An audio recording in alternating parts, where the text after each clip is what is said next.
And welcome to our weekly live stream. Here we are with Kenny Calderon. Indeed. Indeed.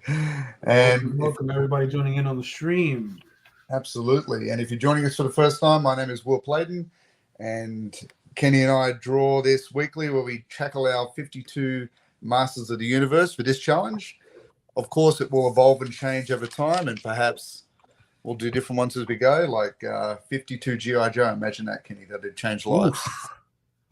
Or 52 Star Wars. Or Star Wars, that's deep. Yes. That's a deep one. That'd be a good one, though. Oh, yeah. That'd be amazing. So, if you are joining us today, please feel free to jump in and draw with us. And, of course, it always helps us to beat the algorithm monsters, and by liking, sharing, and notifying, all of those things, subscribing, of course, to the YouTubes. It always helps us as artists that you share things around and give us some love. That's always fantastic. And it just helps us to promote and get it in front of eyes. I mean, this is our online gallery. So all of these things help us. So in saying that too, jump into the chats, join the community. We've had some great interactions the last couple of sessions. So be part of that. Draw along with us. Post your pictures on the Artists of the Universe Facebook site so that we can all resonate at a higher frequency. We can do this stuff together and create some cool stuff. Now on screen, Kenny, I see your HeMan. Indeed. Just give me a second really quick. I'm gonna simulcast this to YouTube and Twitch. Love that. Never got involved in the Twitch stuff. My cousin is a Twitch streamer, and that's definitely a different audience, but there is an audience for it nonetheless. All right, so we're live on those two channels, my YouTube and Twitch. Welcome those tuning in right now to Wilding Studios. I am here with fellow artist Will Playton of Australia, a phenomenal gouache painter, and one of the guys that 100% inspired me to start painting in gouache, just based off of the phenomenal work that he does. I mean, look at the example that you got there on the screen. You know, such rich color. You know, and it was one of the things that intrigued me the most about gouache. It's diversity, right? The ability to get some really rich values out of it, and even I guess it would really depend on the artists themselves, right? Like on how they would convey texture and how they maneuver the texture, you know, through the paint. But welcome to everybody popping in. Yes, indeed. Feel free to draw along with us. We're right smack in the middle of our artist challenge, Masters of the Universe, 52 Masters of the Universe, and this is the tail end of number 2, which is HeMan. The first one was Beastman. Do you want me to bring the list up, Kenny? Do you want me to throw it up on the screen? Yeah. Let's take a look at that. Let me see if I can do it. Here we go. There we go. So here we go. The first one was Beastman. So we got live streams on those. Check out the YouTube streams for that. There should be some videos on that so you guys can catch up, right? And currently working on number 2, which is HeMan. And on the next episode, we will begin Merman. So with Merman, I think I'm going to do my composition live. Nice. Right? So that, anyone who's got questions regarding that, I can kind of, work that out with them on stream and answer any questions. That sounds good. So where are you up to with your HeMan, Kenny? As I move this off the screen here. So I haven't touched HeMan since our last stream. Right. Because I like to make all of my changes and all of my edits live with the audience. Yep. Right. Happy holidays to everybody tuning in. Absolutely. We're getting close now. Oh, yeah. Oh, yeah. Well, you guys just hit your Thanksgiving moment, so that now's your bridge to Christmas, isn't it? Indeed. Indeed. Right now, we're entering we're in December already. So, this is the what's the word? There's a phrase for it. And I'm completely blanking right now. I think we call it the empty wallet season. The home stretch. Yeah. Oh, okay. We're going with that. All right. Yeah, this is the home stretch right now. This is the home stretch right now because like this is the point of the year where like you blink and you miss it. Right. Yeah. So to update everybody just tuning in, I did a lot in the last stream. I did clean pencils, and then I was able to sort of block in some base color. So today, what I'm going to do is I'm going to sort of enrich some of these skin tones, right? Excellent. Kind of fill them out a little bit, add a little more white to some of my highlights, drop some shadows in here, and make these rock formations that I have here on the bottom a bit more robust. Right? Because I want to push HeMan's legs more so into push him back so it feels like there's a little bit of a dust cloud kind of kicking up. Yep. So that's what I'm going to do today, and then I'm going to go right into inking. Yep. Right. And I'm going to be using a dip pen for. Oh, nice! I can't wait to see that. So a little bit of ink with a dip pen and a brush, right, to get some nice little effects. So I'm going to get my water going here. Got my paints.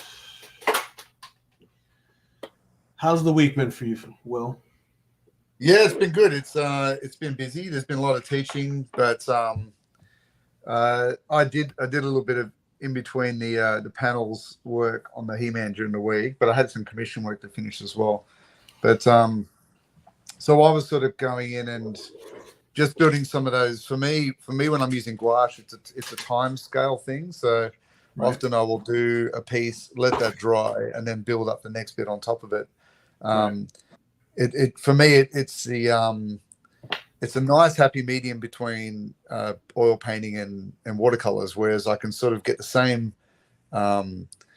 opacity and chroma, well, close enough that I'm satisfied. But it's never going to be like an oil painting. But it gives me enough that I feel like it's got enough heaviness in my weight of things. But to do that, I need to do it over time. So, I worked on his gauntlets and his belts through the week to just try and get that heavy orange and of course working on the power sword through the week and making decisions like do I want to go with a leather handle or want to go with like the toy where I kept it all silver. So I just went with the toy sort of effect just to give that little bit of Mattel mechanics to it.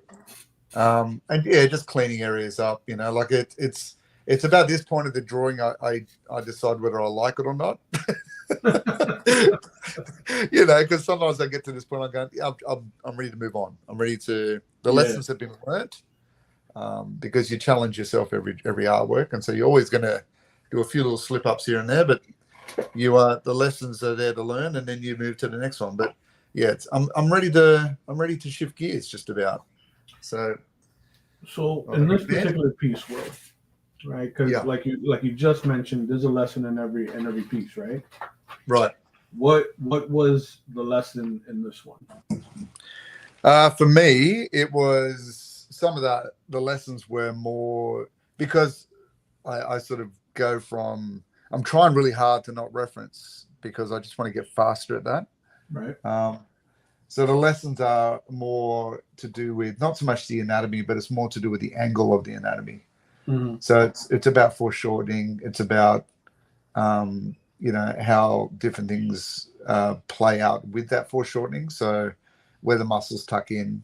And for me, the areas that I was reasonably pleased with how it came out was probably the sword arm and the sawn hand, and the legs got the power that I wanted. I was trying to get that real sort of strong stance, because sometimes I don't know about you, but for me, when I sit down to draw something, mine always, my first drawings always don't quite have the dynamism that I want in it. It doesn't quite have the same tension that my final ones do. So I have to work towards it. My default is to have a very placid and calm thing, and I think that's probably a reflection of my history with portrait painting and things like that. But it's a bit of a neural pathway I've got to beat and build a new one. But then I sort of sketch up and I do the thumbnails. And so for me, the thumbnails and my early sketches are really where I go to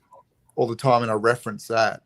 And have I got the same sort of strength and the same excitedness happening in the final one as I do my thumbnails? I think it's similar to when you are doing life drawing. Sometimes your quick sessions, your 10-second, 15, 30-second poses you do in front of a life model are way more exciting and way more immediate than a half-an-hour pose. The half-an-hour pose, you get very careful. It gets very staged and can sometimes look very mannequin-like. So I tend to lean on my thumbnails that way for that reason. It's the same when we're doing comic work. I always lean on my thumbnails because they feel quick and I feel like they capture that immediacy, the cinematic kind of action that I want. So for me, that's there's usually a lot more energy in the line art when you're rendering, under a little bit of a time limit, especially when you're like building a composition. No? Absolutely, yeah. And you know what it's like. Like we don't get paid for the thumbnails, so the thumbnails they've got to be quick. They've got to be you've got to be economical with your time, because although the thumbnails are important, the client wants the finished product. So of course. So yeah, it becomes a case of managing that nice balance of getting what you need and being able to get it clear enough to be approved to move on to the final thing. So do you obviously time restraints, play a factor, right? But do you in your downtime, if any at that, or if you have just moments where you could just kind of flip open your sketchbook and just do some gesture studies, like do you have time for that? And if you do you explore dynamic poses? Yeah, well, that's the thing. So yes. But it's always things like, oh, we're going for a drive in the car, and and Amy will usually drive the family car because that's the way it works. So I'll sit in the passenger seat with the sketchbook and have a play, or if I'm on my lunch break, I'm getting the book out and having a sketch up, or for watching TV, I'll have something in front of me always. But it's always that for me, it's the visual recording that you do. I tend to I'll be watching something and then I'll go, I like that, or geez, that pose looks great. Look at that. That looks excellent. The way they've angled that camera. So, and for gestural stuff, it'll be like, you might see someone's, you're always doing that visual recording. I like the way that person's face moves in the light, or I like the way they're gripping onto that, a broomstick, or, whatever it might be. They're leaning on a table. And so I'm looking towards always doing that little miniature save as in my brain as I'm going through my day, trying to put things into my head and getting them down on the paper when I can. But definitely, I think I'd love to do a little bit more of that study work on hands or on feet. And I love when I see artists do that. Like, I'm trying to think of his name now, but there's an artist recently I was looking at, an illustrator, who said that he made a mistake with a hand on a drawing. He couldn't get it right. So he punished himself by doing 100 hands. And so he just, until he got to the point where he goes, right, now I know what this is now. So I guess that's what this Mo 252 is it gives a thematic approach but it also gets us to focus by forcing us into doing an actual study every week. So that's the whole enjoyment of doing a list. I don't know about you, but I'm a list man. I need a good list. I love a tick off list, you know. Oh yeah. See, it's all about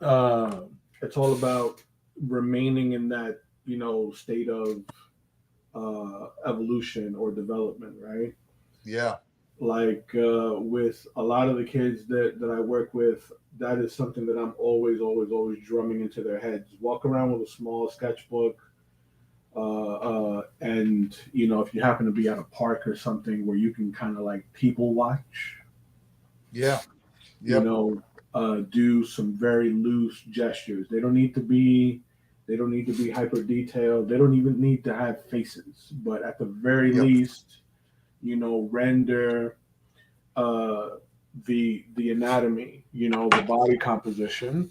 Yep.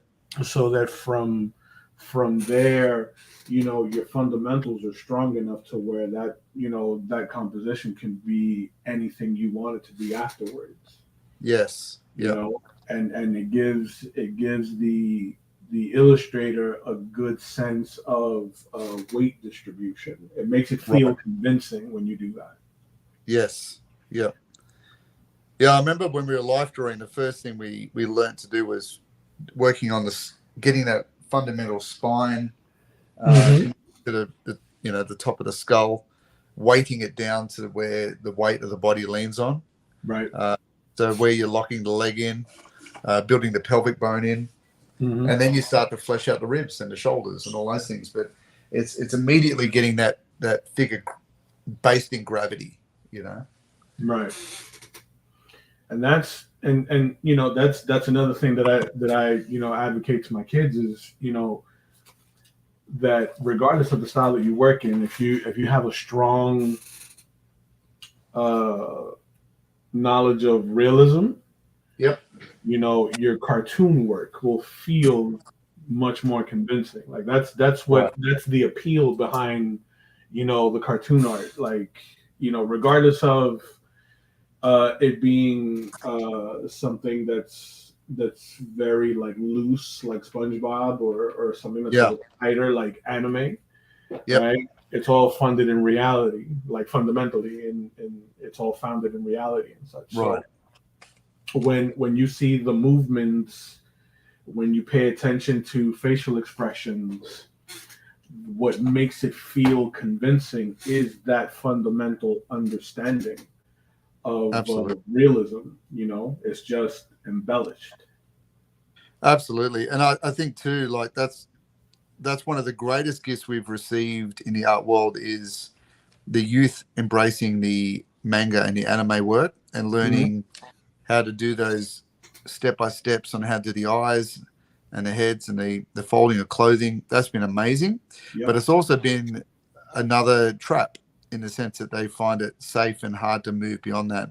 But that conversation that you've just had is exactly what I do too, is that we talk about the fact that, you know, you want to be able to shift gears between style. Right. Like the Disney artists, you know, when they started with Walt, he introduced them to art classes every evening. You know, where they'd get a real deer in there for doing Bambi, and they'd do life drawing of a woman dancing around, so they got the Cinderella movement dynamic. Right. So, you know, it's to be the best you can be is to be able to embrace these styles. You know, like what would be a style that you would want to learn next, Kenny? Ooh, that's a good one.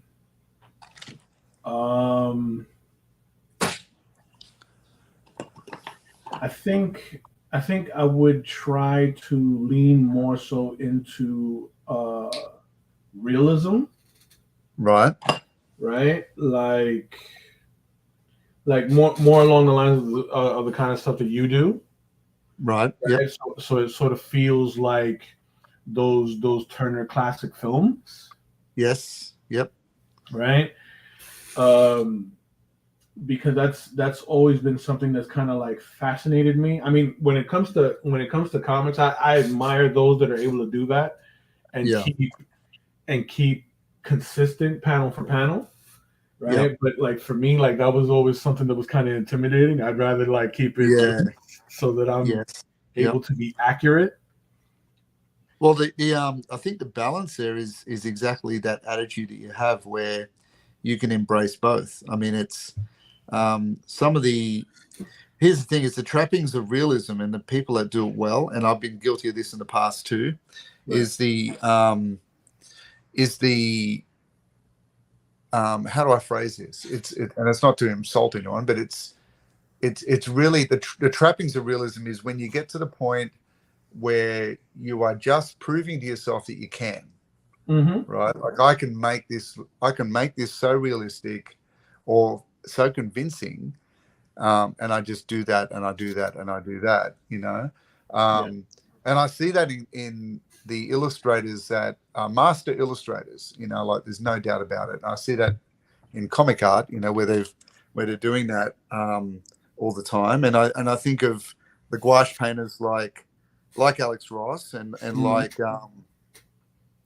Bill Sienkiewicz, some of these great watercolorists and painters, and then I look at someone like Steve Rude who does some incredible, beautiful paintings. And what I admire about him, and this is something that's grown as I've gotten older, is what I admire about his work is his discipline to pushing the boundaries. I was watching him the other day on his channel, and he was just filling sketchbook after sketchbook of studies.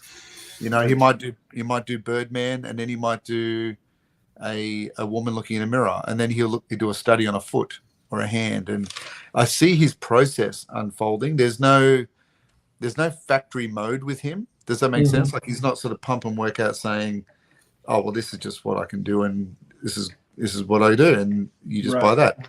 So like there's no autopilot for him, right? And I see I guess I see the true soul of the artist that we know and we read about.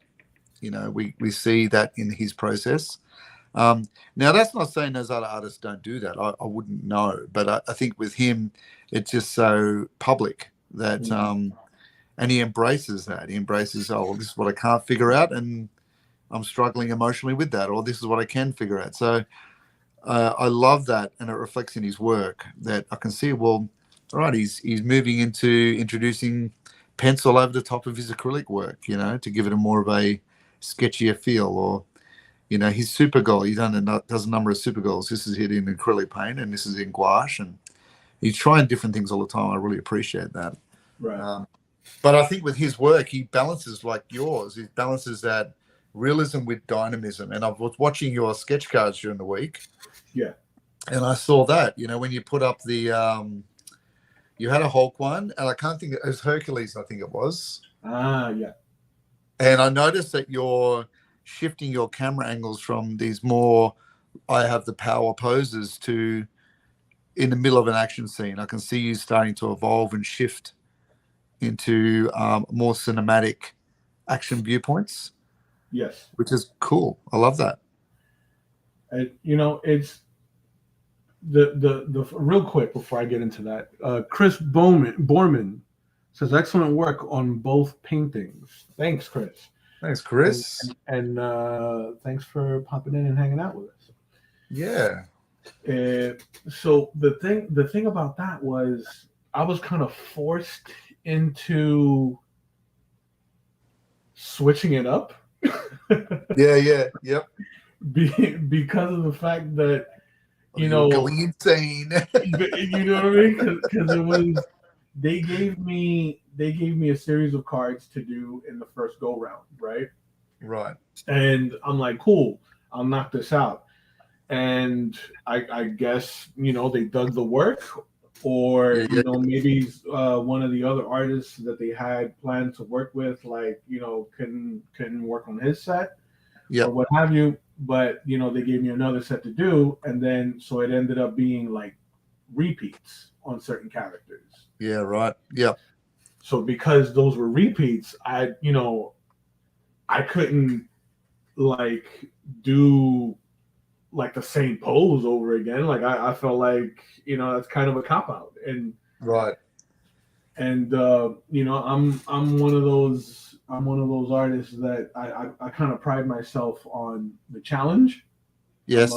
I'm a bit of a masochist that way. Yes.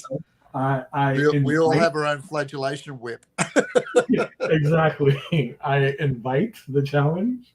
Yes. So I'm like, okay, how can I make this cooler than the last card? Yes. Yeah. I love that. It's a great attitude. Or make it feel more energetic than the last card. Because I feel like, sure, to do stoic poses are cool, right? And they work, right? Because these are superheroes and such. Yeah. Right. But if we were to depict them, in the midst of some action, to where they're essentially, I guess like the best way to describe it is where they're not so cool, right? Where they're losing composure. Yes. Right? When they're in a stressful situation, I think that sort of like adds to the value of the character. Well, to draw a parallel to that, I think I was doing a bit of Norman Rockwell study during the week. Spent a bit of time with Norman Rockwell because I love his stuff, but I haven't seen it in ages. You kind of move in phases through things. But I was looking at his paintings, and his early work was just that. It was celebrating the fact that he could do this beautiful romantic realism. But then you see later as he moves through life that he then started to tell a greater human experience. And not that I would make the presumption that I'm doing that with HeMan. But it's we're not analyzing the journey of the human soul, but it's but you can see how he changed it up too. I think the challenge for us with this little project is when we get to pose number 20, how are we going to keep to moving the camera around? Because I don't know for you, but one of my goals at the end of this is to have a series that can flow nicely, even if it's on a gridded poster or it's in a book or a calendar, so you can sort of see it as one piece. Right. So how am I going to keep the similar proportions and keep it fresh? Indeed. Right. And that's been my approach with this challenge as well. Yeah. Right. 52 characters, those are 52 different poses you got to think of, 52 different expressions, very different characteristics. Yep. Right. You have to think about how much real estate you're going to occupy on the page. Yep. Color palettes, like these are all things that I think about. Like with, for example, the Beastman. The Beastman, I knew I was going to go with something warm, considering that he's a very like bold red. Yes. And it was going to be relatively safe. Yep. Yes. Right, because it's the first one. Right. But then, with HeMan, there was a little more thought. Yeah. Right. I think that's why it's taken us a bit longer too. Like for me, I was able to move through Beastman reasonably quick because although he's a mix between, like a Sasquatch gorilla and a human, you can make a few stylistic choices because he's got big claws and lots of hair and snarled face. Whereas HeMan, there's nowhere to hide. Like you got a lot of flesh tones.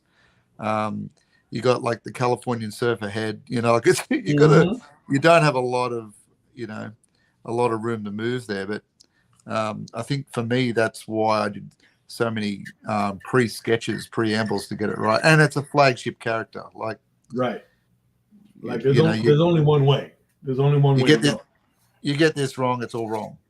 Exactly. So it's a trickier one, and I suppose Skeletor will have a similar feeling, but it will be a little bit more of a release because again, it's like Beastman. Right. You know? It's not like he's got a human face you got to worry about, but there Yeah. is the skull that has to be correct. Yes. Otherwise, it just, it'll pull you smooth out of it. Have you thought about that one yet? Have you thought about the No. skeleton? Man, I barely got through doing Merman today. Like, it was just a really loose kind of gesture that I did. And I'm thinking of doing something kind of dramatic to where he's like, it feels like he's emerging from a pool or lake. Oh my God, we're doing it again, Kenny. Yeah. but like with, like, so he's kind of like leaning forward, and then it's like very like, Man from the Black Lagoon. Like, yes. You know what I mean? Look, I think we're yeah, something similar to that. I think we've pretty much worn the same clothes to work again. so that it's like it's got because I figured that if you're gonna do 52 of these, 52 characters have to feel very dramatic. It's got to feel like each one of them can have its own individual impact, right? Yep. So I'm like, man, it would be cool to just catch him in sort of like a swamp thing.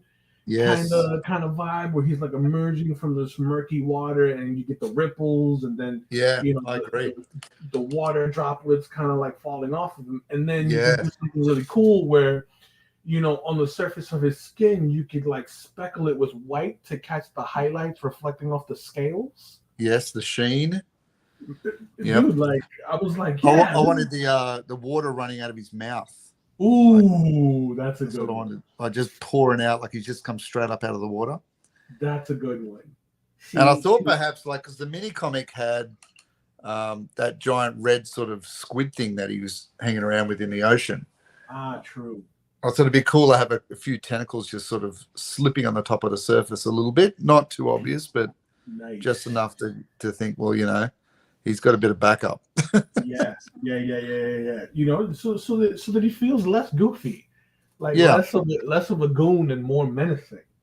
I'll tell you what, though, if you saw him in the physical in real life, he'd be terrifying. He's got that wide mouth and the big eyes. He'd be looking like a walking trout, or a codfish. It's very scary looking. But they always play him as a dumb idiot on the cartoons. But I think he's got a real horror element to him. Absolutely, he reminds me of the Trench. Yeah. Yes. He reminds me of the Trench from the Aquaman books. Yes. Absolutely. Who are within their own right extremely terrifying. Yes, and I think on the Revelations cartoon, not that I'm a big fan of that cartoon, but on that cartoon he had an army of these fish dudes. Yes. That was a good scene actually when they jumped on the boat and tried to take over into the Arctic area of Eternia. Yes. That was quite interesting, but they had the same kind of look, like they were all sort of vacant-eyed, big sort of fish eyes sort of look about them. Very that I really liked. That he felt like less of a goon. Yeah, more of a king. Yeah. Yeah, for sure. So I think. But I am excited about a villain next. Like the heroic ones, I get a lot of pressure on myself to get the heroic feeling right. Yeah. Yeah. The goons are always good, They break it up a bit. Let's see here. I think I want to cool this a bit for my shadows. I'm trying to decide if I go blue or purple. Where are you going with the shadows? Under the shield there, or? Well, I got to drop a shadow here under the shield along the thigh. I have to drop a shadow here on these ribs. Yeah. And I have to drop a shadow here from the palm to the elbow. Right. Yeah.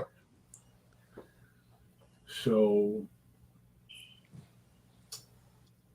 I think a nice translucent blue might do the trick.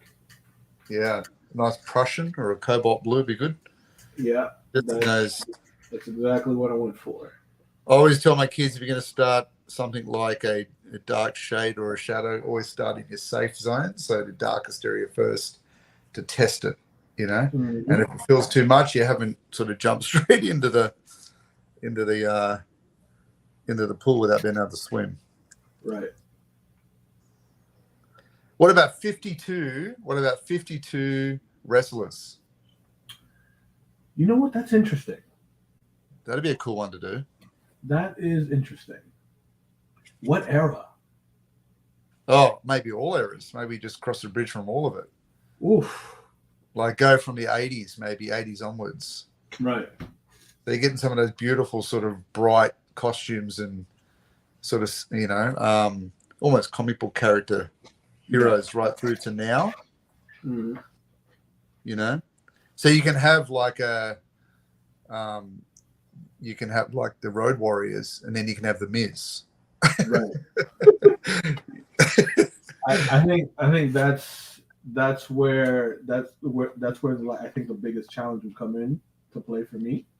Yeah, with the likeness, because that would be more along the lines of, you know, conveying very clear likenesses. Yeah, like you could get away with it with some of the older ones like Sting and Demolition because they've got a lot of makeup on. Right. But when you get in the Hulk Hogan, right, you know, that's got to be Hogan. That's your He-Man right there. Yeah. I think that's where that's the style that I want to explore next. Yeah. Right? Like still being illustrative, but conveying more of a likeness. Yes. In the subject. You want to go more representational. Right. Yeah.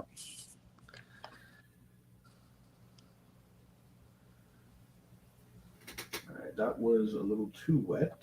Let's try this brush a bit. Now I watched on your recommendation. I started watching Blue Eyed Samurai. What do you think? I loved it. It was beautiful. Isn't it though? Just everything about it, the whole aesthetic. Yeah. So written. Interesting voice choices for the main character, but I thought just the animation and the quietness of it is just it just had me. Like that opening scene in the tavern. It was just really cool. Like it's just that real wandering gunfighter kind of feeling, you know? Exactly. That's what I absolutely loved about it, because you know something's gonna go down at the tavern. Yeah. Yeah. I knew when that guy walked in with the two girls and he was acting inappropriately, I thought, you're gone. You're deleted. Yeah. You're gonna be deleted from this show. 100%. Yeah. And I want this. I want you deleted. Yes, you know? I am here for it. I mean, I've got your back, Blue Eyed Samurai. That was good. Such a good scene. That scene and the scene where she goes to the school and takes all of the students. Yes. That gave me Chinese Connection vibes. Yes, very cool. Yeah. Yes. That was very Chinese Connection for me.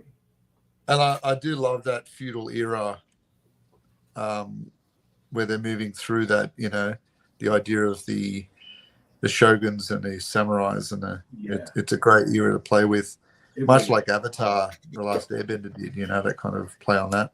Mm-hmm. I just kept thinking of your projects. I just kept thinking, oh, Kenny's going to do a great job when he gets to this, you know, like that whole historical sort of take on it. I love that stuff.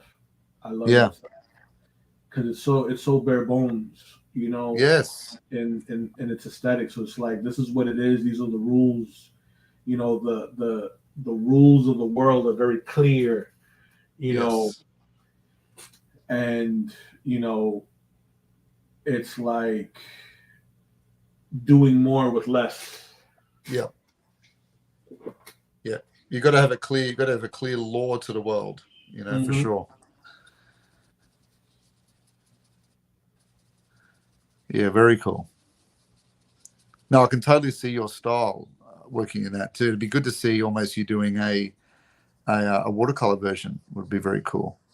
To give that kind of traditional Japanese or Chinese look about it, like the sepia washes and very much a Yosaki Yojimbo kind of look, That's kind of what I have in mind for the Yeah. live painting I'm going to be doing next Friday. Yeah, So nice. For those of you that are watching, we're coming into Art Basel week, and Art Basel is the really large art festival that's held here every year in the first week of December in Miami.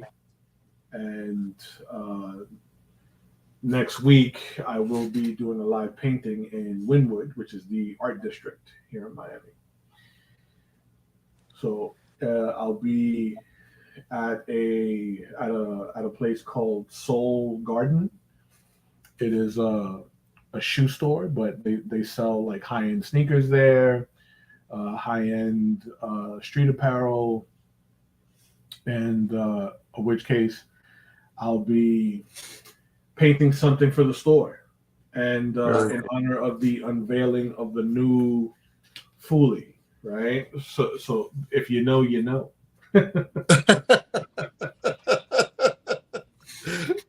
If you know, you know. If you know, you know. If not, right? just look out the window for a while.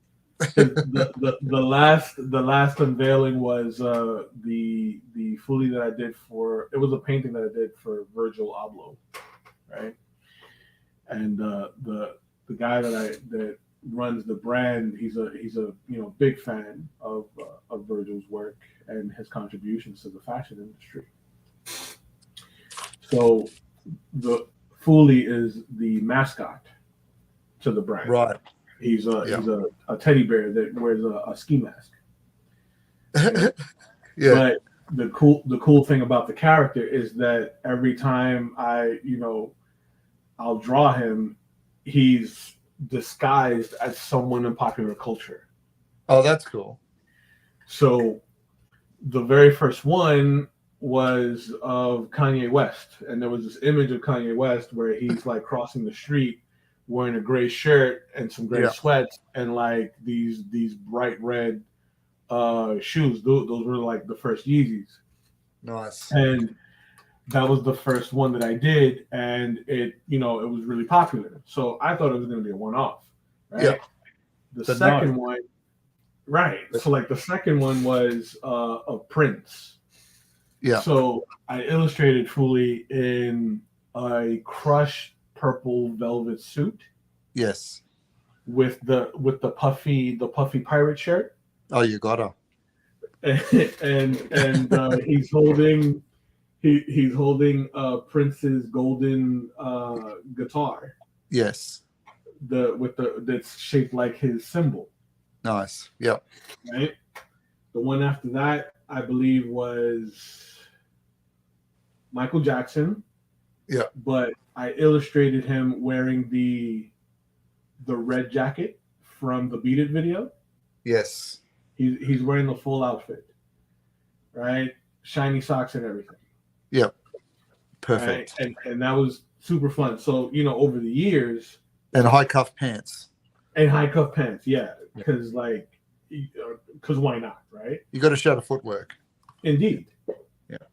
So that's been the tradition over the years, right? So next Friday will be the unveiling of the current one that will cap out 2023. Yeah. And I'll be at Soul Gallery in downtown Miami painting live for that unveiling. Very cool. So chime in, everyone. So that'll be awesome. Absolutely. Follow me on Instagram. I think I posted something recently to my story. Yep. And as it gets closer, I'll be posting more and more about it. It is open. What was the day for that again, Kenny? That is Friday, December 8th, Eastern Standard Time. And it will be from 4 to 10. In the PM, obviously. Yep. Yeah, in Soul Garden, located in downtown Miami. Nice one. So 4 to 10. So that would make it, Yeah, that's early morning for us. Yeah. Yeah, but fun stuff. Fun stuff. Yeah, very cool. It's a great group, and if anyone has ever been to or seen anything regarding Art Basel and what happens during the week of Art Basel, like it's like you're immersed in a world of just art. Nice.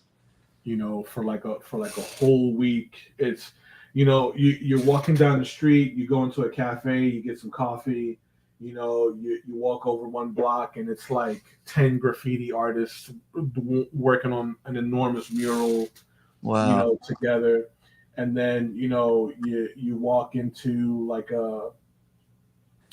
another outdoor sort of cafe, and there's like painters painting portraits. All the warehouses are built out to be walk-through galleries. Yeah. You know what I mean? It's fantastic. Absolutely fantastic. Well, I've heard, the saying goes, if you know, you know. Exactly. If you know, you know. You know. I'd love to do the Spectre Fantastic Live. I think that would be a pretty awesome experience too. Have you heard of that one? No, what is that? So that's a gathering in the States where it's always in the States. Damn it.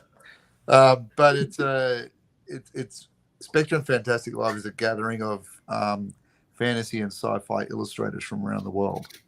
Okay. But you get to go and, obviously everyone's got their little stands and things like that, but you get to go and watch some live tutorials. You get to network. There's obviously, everyone's got a stall, but you can go and watch like a Brom sit there and do a painting, or, they might do a Frazetta showcase, or they might, it's the current illustrated masters that are there working. They've obviously got their awards. They bring out a book every year. Mm-hmm. I used to buy it every year. It's a beautiful book, but you get everyone that is in. It's really an art show for artists. That sounds amazing. Yeah, it's really cool. Spectre and Fantastic Live. It was run by an elderly couple. I don't know if I haven't seen much about it in the last year or so, but it was the one that you sort of talked about it the most. Showcase of the year. Do you know where they hold it? I'm going to look it up again right now because it's been a couple of years I've forgotten.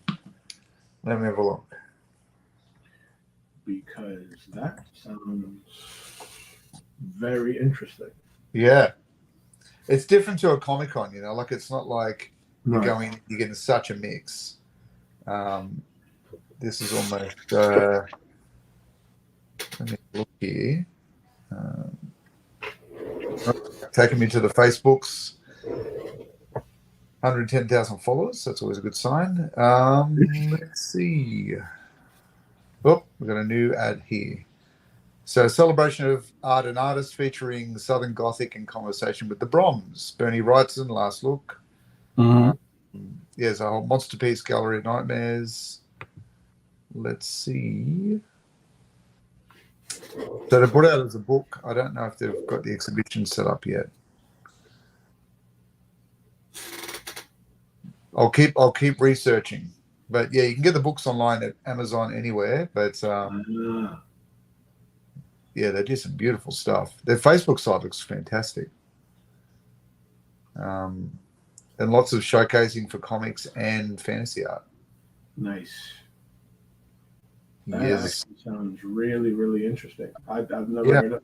Like, I've known for a long time that I've known for a long time after being in the convention circuit for all the years that I've been doing cons, that there's a con for literally everything and anything. Everything, yeah.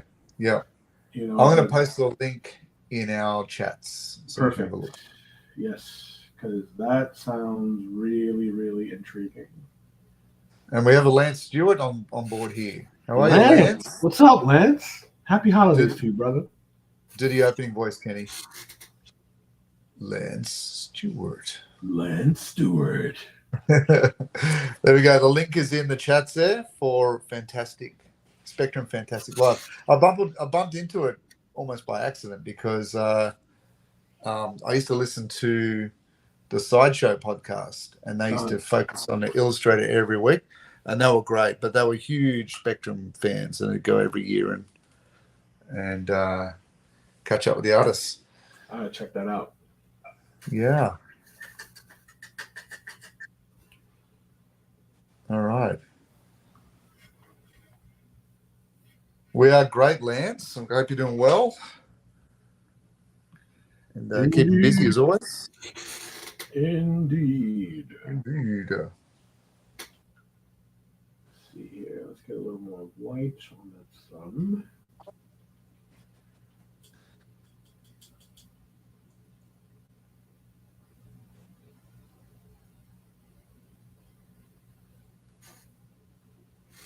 All right, what are we working on there? Are we doing the power sword action, Kenny, or are you doing the shadows still? Yeah, I'm trying to get into this hand right here, but I think I'm going a little too dark, so I'm going to brighten up the hand and then drop some deeper shadows into the power sword. Yep. And then I'm going to jump back over to the shield, render a little more in the face. Yep.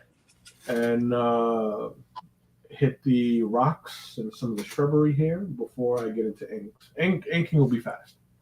Yeah. But it's making sure that all of those little notes are hit. Yep. You know, because it all sort of like supports the line work. Yes. Well, it's all got to flow together. I mean, I suppose that's why the composition is related to composing. Indeed. Must hit those musical notes and flow. Those are some of us that keep trying, keep hitting those bad notes for many years, and until we figure out that maybe this is not the instrument of choice. That's right. Yeah. I feel like it's a little too cold. I'm going to warm it up a little bit.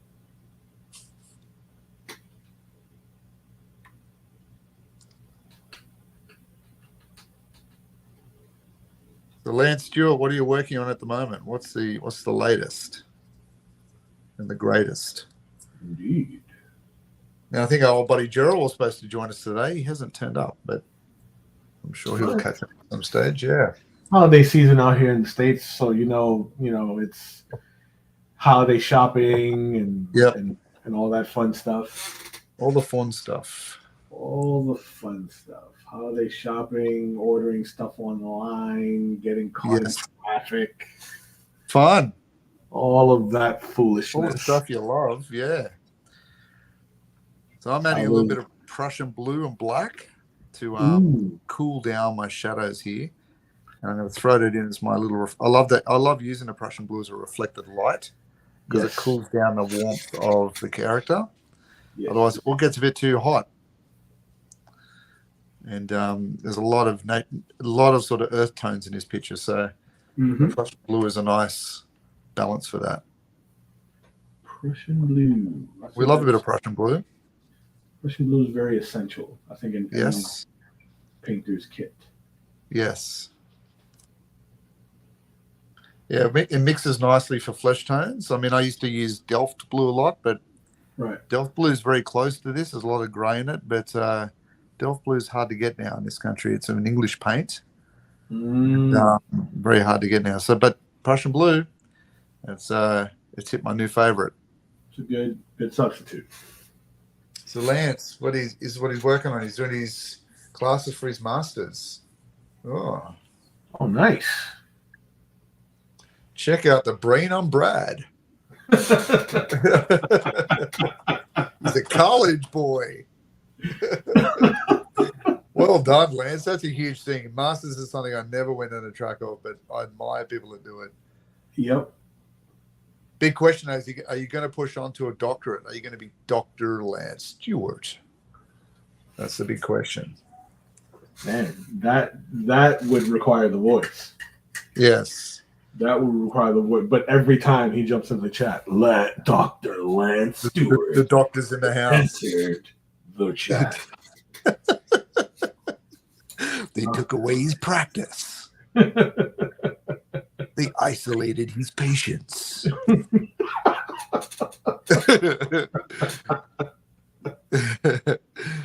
He teamed up with Dr. Phil, and they came back. Dr. Phil. That's the second week mention of Dr. Phil. We need to start getting. We need to start getting residuals from Dr. Phil. You guys cut me a check. See, Lance, we could build a trailer for you with Dr. Phil in there as well. Hey, Lance, I'm gonna come in there. We're gonna get those guys. They're gonna own their problem. You know what I'm saying? Oh, well, Lance, it's not good enough. It says here he's not planning on it, but I think now after this discussion, you must be a doctor. It has to happen. So, yes. Look, I think we're just going to call you Dr. Lance anyway. I think that's what has to happen now. Absolutely. Absolutely. Just put it on your door. Just own it. You know, it is what you is.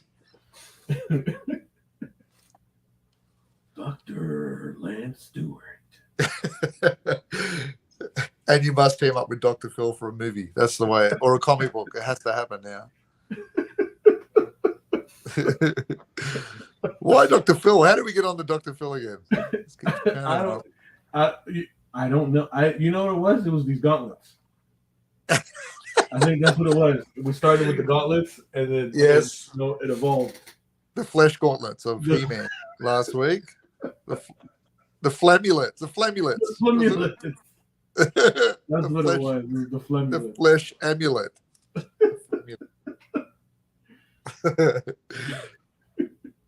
You know what? After our stream, I went and looked it up again. I couldn't help it. I had to look, and it's a clear, obvious mistake. Like, why did they do that? Like, it's not like it was a small item on the figure. Like, we're talking about a full gauntlet. Like, it's his forearm. Exactly. And you just went with flesh. Just a bizarre choice. Yeah, it's lazy. Yeah, lazy choice. And in a Toy Story universe, poor He-Man's got to live with that. Like, you know, he's got to talk about it, and he's going to have to filter those questions. It's like naming your kid an odd name. They've got to live with it forever and explain it to everyone forever. You know, he's got to explain that. How do you explain your name you chose? Well, that's an interesting choice you made with the flesh-colored amulet. Not one I would have gone down, but why the flesh? The worst thing would be like if he got really tanned, like because he's out there exposed in the weather. You got really tanned, the flesh amulet would stay that light flesh. Yeah, that would look even worse. Like a tan line. It'd be a bad tan line, but made out of flesh metal. It was a bad choice. A bad choice. All up.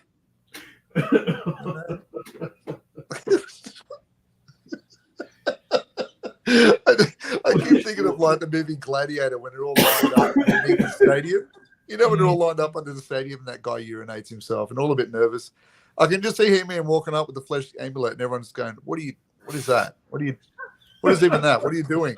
What are you doing?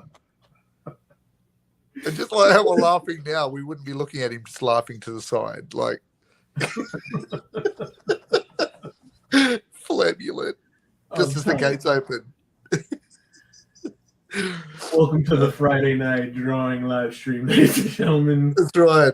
It's a lot of this. It's a lot of this. It's a lot of the wheels falling off the wagon.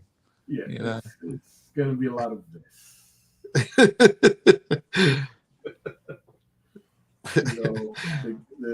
Here stateside, the kids are in bed. Yes. It's going to be a lot of this. Yes. It's the end of the week for us. The wheels have come off the wagon. It's over. Indeed. The tracks have come off the ram, the Ram Man battering ram. It's over. It's over. See, there's the thing. Are you going to include vehicles in any of your paintings? Ooh, I don't think I'm going to do that. I don't think I'm going to do that. Because that'd be interesting. It would be. Like, if it weren't going to be 52 illustrations, yes, probably I'd consider. Yeah. Because they're fun. Those vehicles are very cool looking. Yes, I agree. But I like to, and even then, now that you bring it up, I might just I might see what I've done? Just because I'm weird that way. Yeah. See, now I've just gone and implanted that idea in your head. I'm going to just fumigate in there and propagate. And then you're going to do Strider or the horse. You know what I'm saying? I just made now. Just for the sheer challenge of it. Just to, just to see if I can. So Lance is paying you a big compliment here, saying you did a great job in the Thunder Tank. Ooh, thank you. See, there you go. That's right. Lance was the one that bought that. You bought that, didn't you, Lance? There you go. The Thundercat piece. Lance knows the way. He knows the way. It was a great piece. Oh, that Thunder Tank sort of brought it all together too. Yeah, because it would feel weird if I were to kind of like have everybody kind of spread out. Yeah, I needed something to sort of like unify the group. Yes, and good choice. Just felt like the right thing to go. Yeah. Yeah, man, Lance. Listen, I almost didn't part with it. I'll be honest with you. I'll be 100% honest with you. I was really reluctant to like pack that bad boy up. Yeah. A lot of hours went into that. But all in all, I will have prints of the colored artwork. Did I ever see the colored one? I didn't show you? I'll send it to you after we're done with the stream. Yeah. You got to send me your address too, because I got to send you a package. Okay. Yeah. I'll send you the artwork, dude. Like, cause I did 2 versions of it. Right. I saw the black and white one. I don't know if I ever saw the color. So the first one that I did initially was brighter, right? And I felt like it was too light. Yeah. But the second render that I did felt more nighttime, right? It felt colder. Yeah. Which I felt like complemented the characters more. Yeah. Right? So it sort of like pushed everybody forward. And then when I did all of the digital effects on Jaga and his ghost, I thought that just kind of, pulled everything together. I think the colder color palette for the background was the way to go. Yeah, and Jaga's a great unifier too for that background. Yes. You can have that ghostly image of, sort of enveloping the characters. It's very cool. Like the cartoon. Remember at the beginning, Jaga sort of spinning around and. That's right. And it, and it's a good way to sort of like, draw the eye across the piece.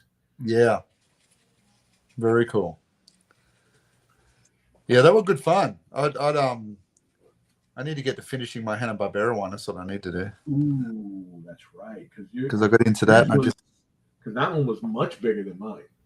It was a big piece, but it ended up getting really crowded. And I remember I was speaking to a couple of like Hanna-Barbera like super fans on their Facebook site, right? And I'd missed characters. I thought I'd got all the characters, but apparently there was some group characters that I didn't even know about that apparently aired in the States but didn't air out here. So I've got to go through and make some amendments. Okay. But, yeah. So it's fun. So quick question. Yes. But real quick, Lance says you should try out a villain one with Mun-Ra Pyramid for the centerpiece. Yes. You know what? That is a great idea, and it was something that I was talking about with the guys after I did the full Thundercat piece. Yep. So that is still on the table. That is like one that I still have like on my personal challenge list. Yes, that'd be cool. Let's say That would make a nice wraparound. You'd have one cover for one, and then the back cover would be the villains or something. Or absolutely. That would be cool. Yeah, that'd be very cool. That Thundercat piece is 100% going into my next art book, right? Yeah, nice. A 2-page splash. Yeah.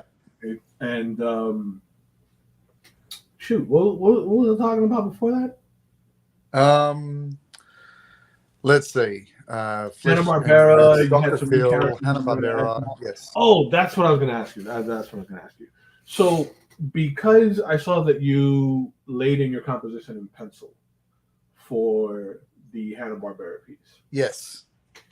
Now, if you're going to make additions, will you paint in the new characters without penciling them in first?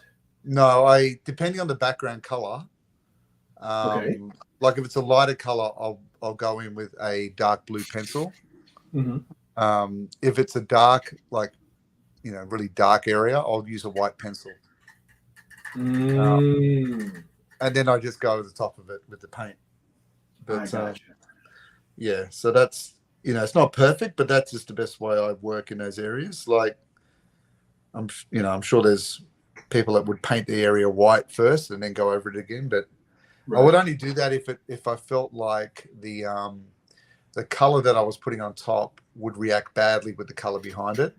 So right. If I'm doing like a really cool yellow, I know that's going to react badly with a dark background. Like it's just going to be yuck.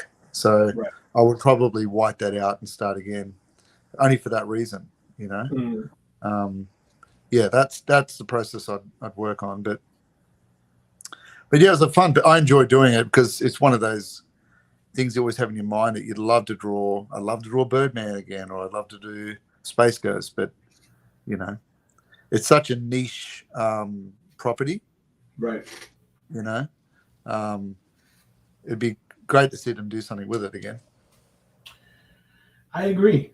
I would like to see them do something a bit more serious. Yeah, I agree. Right? Yep.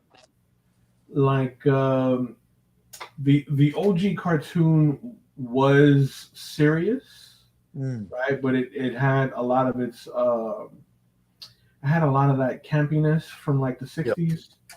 Yep. That had that Saturday morning cartoon feel. Yeah, I agree. Right. Yeah. I agree. Absolutely. I think they tried it with the Future Quest stuff, but I don't know if it quite landed as well as it needed to. Right. Yeah, I think for me, I think it's the kind of thing you kind of got to build slowly, like start with one character and then build your universe bit by bit. Don't kind of cram it all in too quickly, Right. It's the same with the Thunder Agents. They tried. I love the Thunder Agents, but they did the same thing when DC got a hold of that. They kind of tried to rush it and get it all out there, and it just didn't land. Right. But Battle of the Planets is probably the big one I do. That would be that's my favorite. To get into that would be you think HeMan would drive me insane? Battle of the Planets would just end me. I'd be deleted. All dynamic poses. It is absolutely, and like almost Sailor Moonish. Yes, yeah, absolutely. I've often thought, because I used to watch it a lot, I thought it'd be cool to do just the whole series of the bad guys, because there's a villain a week, right? And they all had these cool costumes. It'd be cool to do one of those, like a little montage of just the villains. Yeah. It's who knows, man? Like, got the holiday break coming up. Of course. And I got a little bit of a gap in my schedule, so I can sort of do a few things in there, which would be nice. Indeed. That would be interesting too that we could probably do on this on our channels is sketchbook tours. Yes, that'd be fun. That'd be fun for sure. Right. That Lance is giving you a bit of direction here, Kenny. You could use old small Munra to replace Jaga as a ghostly image in the air. Oh yeah. Yeah, in fact, I could probably do something to sort of like maybe bookend Mumra, so Mm. that from the left it's like old meek Mumra, Yes. and extend that over to uh Mumra the Ever Living. Yes. I always liked the old Mumra better. Yeah, I felt like He was more menacing feeling. yeah, he was a lot more menacing. I felt like Mumra the Ever Living was uh too much of a brute. Too superpowered feeling. Yeah, I like the old crumbly, and when he was talking, those jaggedy old teeth, like sort of, barely getting out his words, like they was like really clenching them to get out of his mouth. It was good. Yeah. I do agree with that. I think old skinny Mumra was scary. Old skinny Mumra was definitely scary. Old skinny Mumra wins every time. Yeah. Jim Bro Mumra, not Yes. a good day. No, but Granny from the Beverly Hillbillies Mumra every time. Yes. Every time. Yes. All right. I am nearly done with my ground area. Very nice. Oh, well, Lance, that's not good enough. We believe you do art direction because you're the doctor. Okay? Yeah. That's just the way it is. Dr. Stewart. He knows best. He knows. He knows the way. That's right. He does know the way. He knows the way. All right. I'm going to do a bit of mist rising up from my lava. Like that. Rising up. Well, which helps me to hide some of my little overpaints. Yeah. There you go. There's a curtain reveal right there. Bam. The mist is sometimes to hide the mistakes. He who was it that I was watching the other day? I think it was Ryan Benjamin. Ryan Benjamin, who's a Marvel penciler and inker. Right. He's got a YouTube channel on here, and who doesn't? Yeah, but Ryan does some good content though, because it's it's almost on par with Dave Finch. Ooh, I have to check it out there. I like Dave. I watch Dave a lot. Yeah, Dave is really, really cool because Dave will explain his process right through a whole drawing. Yes. So Ryan does the same thing. Nice one. He does pencils and he does inks. Very cool. So he's got these very specific like ink techniques that he does live on his channel that are absolutely fascinating. Ryan Benjamin. Yeah, Ryan Benjamin. I found him. I just looked him up then. Yes, his stuff, his content is super dope. Like that's the kind of stuff that if it's not Dave, that's the kind of stuff that I play in the background as I'm working on stuff. Very cool. I'm going to throw it in the comments here. Here we go. Yes. There's a link to Ryan Benjamin. We don't get funds from Ryan Benjamin, Mark, but we do not. Ryan wants to throw some our way. We do not, but we are appreciative, and we support artists of the knowledge that he puts out into the community. Absolutely. All right, that his I've like actually sent one of my kids his stuff, the one that's in the Cubit school right now. Yep. Because he's got a really good shorthand set of videos that explain techniques really, really well. Nice.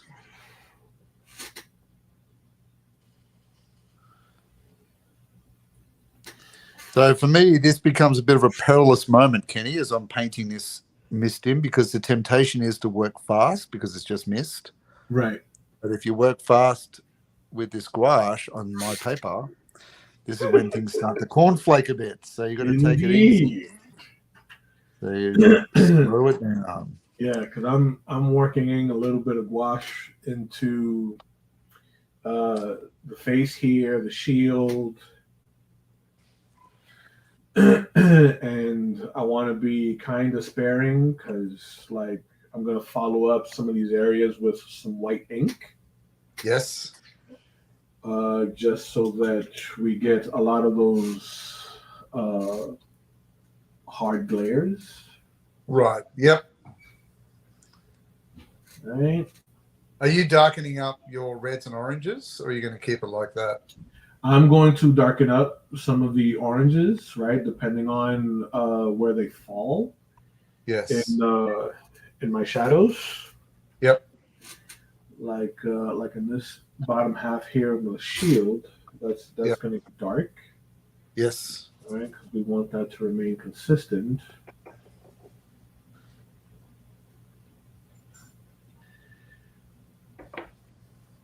And then have that nice little white lip there, right? So Yep. we get that pop of light.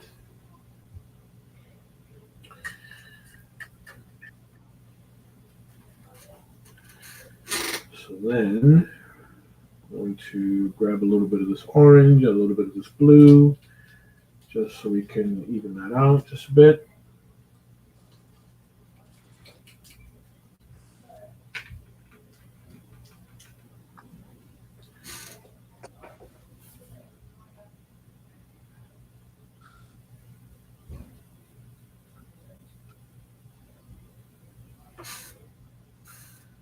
All right, little curve.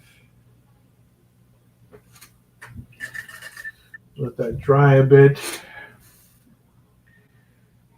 Move on to another area. So I want a nice, strong sort of light source coming from top right. Yep. So it hits the shoulder, top of the shield, little etchings in the shield, the rivets and such. So a quick question for your art there. So if you've got your blue in now over your top of your skin flesh tones, are you going to do a final pass with some burnt sienna or something, or is that where you're at with it? Do you leave it like that? No, I'm gonna go over it again with another layer of something that'll sort of just kind of bring it all together. Yep. Right, to help unify it.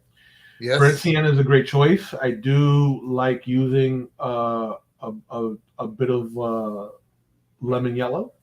Oh yes, very good. Yep. Right, a lemon yellow to just kind of feed into the warmth of the piece. Yes. And I only like the burnt sienna because I use it as a dry brush almost when I come in through and just tone it up a bit. You know, just it's almost like you're using makeup. You're blushing it up a bit. Yeah. Right. That's the objective. Yeah. Very cool. And that'll be when I move into inks. And then after that will be the whites. Have you frozen on screen there, Kenny? Say again? Have you frozen on your screen there? I think I have. That's right. I think he's taking his time with that little corner there. Really focusing. Really focusing. Indeed. Very intentional. Very poised. Yes. Intentional, if you will. If you will. Let's get a little bit of black in there. Well, not black, but a little gray. A little gray in here. That's nice.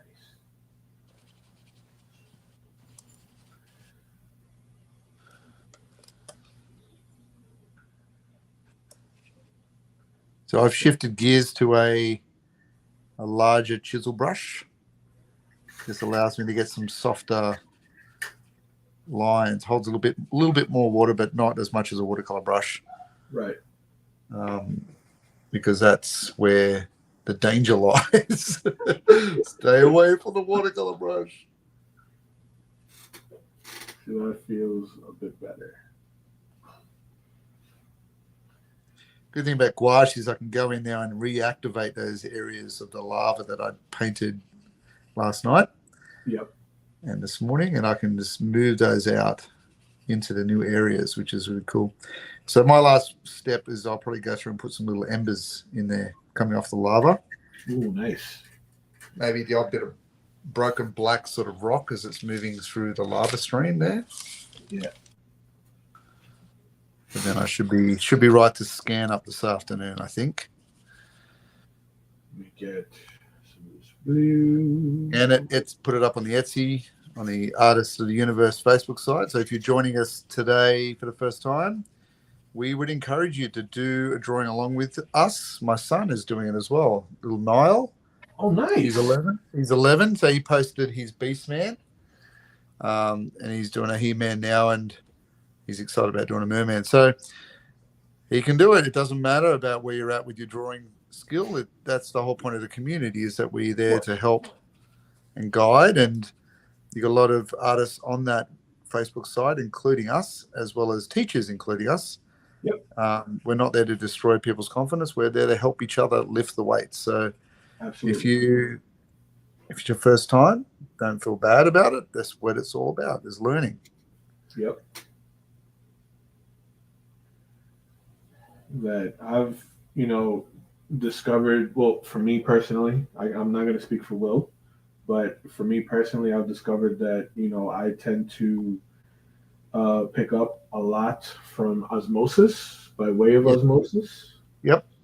And like, just observing how other artists render their work, and, getting some insight on their workflows. Yes. Oh, you will find things that you can incorporate into your workflow, things that you can try on your own, and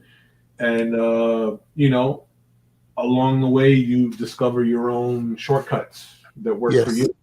Yes. Yep. Well, that's the thing, isn't it? Is that there's no one way of doing this stuff. Like, it's really a beginning. It sort of gives you some of the hints and tips that kind of break down the hidden curriculum, but everyone discovers their own method in the end. Like, it's good to reverse engineer and learn from the masters, but like I said, I was doing a little bit of a Rockwell stuff. Not that there's much to see from Rockwell doing his work physically, but reverse engineering his process a bit to understand how he got certain techniques and tones. But it doesn't mean that will be my way. It'll just be a way. Exactly.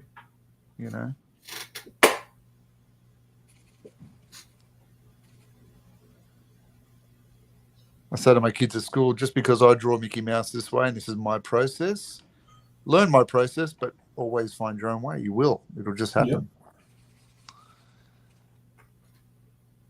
Yep. Absolutely. Very, very important that one remains in a state of development. Yes. And above all, remain a student. Yes, absolutely. So I want to loosen up some of that a bit.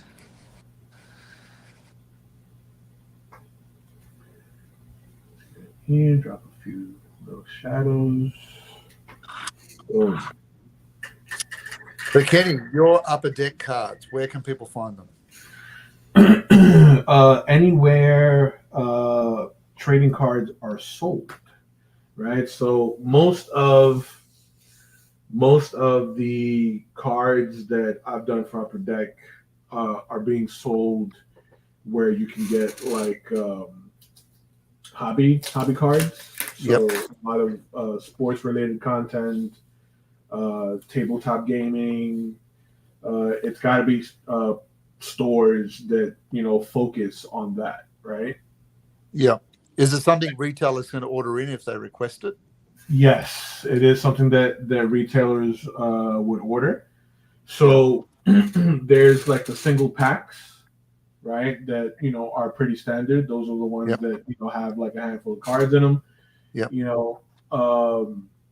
are the ones that we kind of like grew up with, like the more masterpieces and such. Yep. But stick of bubble gum, all of that. right. Yep. So these, like if you get the larger sets, and the larger sets are obviously going to be a little more expensive. Yes. Right. The larger sets will have a guaranteed original sketch card in them. Nice.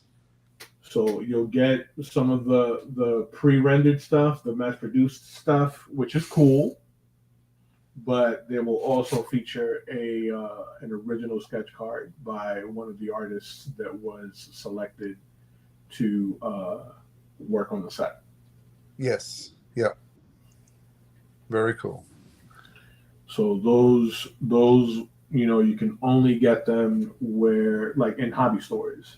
So yes. Stores that will have card sets for hobbies like tabletop gaming, sports cards, that type of stuff. Yes. Yep. Very cool. And you've got your own series of cards you're doing personally that they can find on Whatnot when you do those drawings? On Whatnot and on Etsy. Yep. I always have it in stock. Let's pull them out. Let's pull one out right now. Why are you doing that? Lance says that he feels that there are probably laws against cruel and unusual punishment that would keep him from posting anything he tried to draw. I do not believe this. No. I do not believe this. But Lance knows the way. Yes, Doctor. And we have Punkbuster 327 who's joined us today.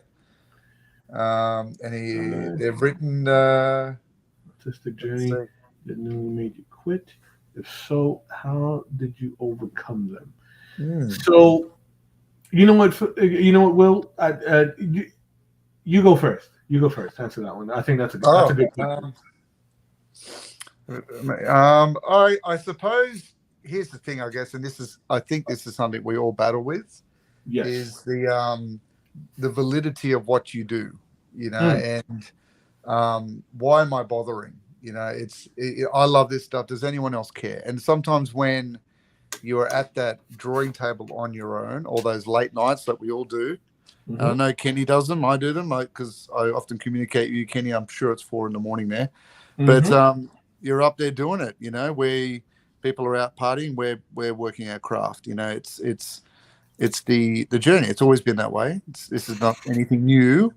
But I suppose in a world where we're competing so much with a lot of competing elements of, the digital world and the entertainment world has upped its game, the world of the artist becomes something different, So I guess you're always questioning, why am I bothered? Is anyone going to, I didn't get any sales today, or I didn't, no one seemed to click like on these silly algorithms that I pay too much attention to. So, there's times I would say they sort of ebb and flow with me. I don't know about you, Kenny, but they ebb and flow with me going, well, maybe I need to change gears into something different, or not different out of art, but different in terms of genre or perhaps even style. So for me, that's as close as quitting as I get. I just think about redirecting my path.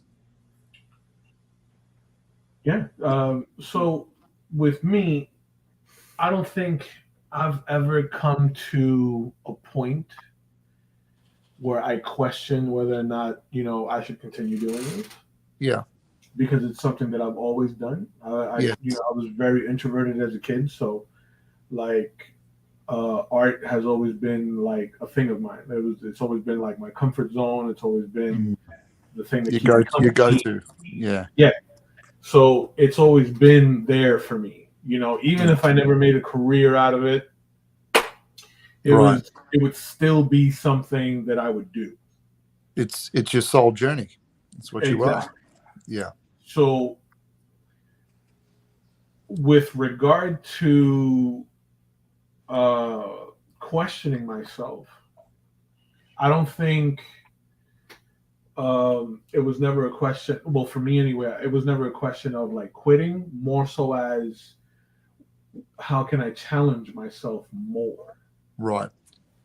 Because I was always one of those kids where, my teachers like hated me simply because like I would just kind of goof off in class, and it was because I was bored. I wasn't being challenged. Yes.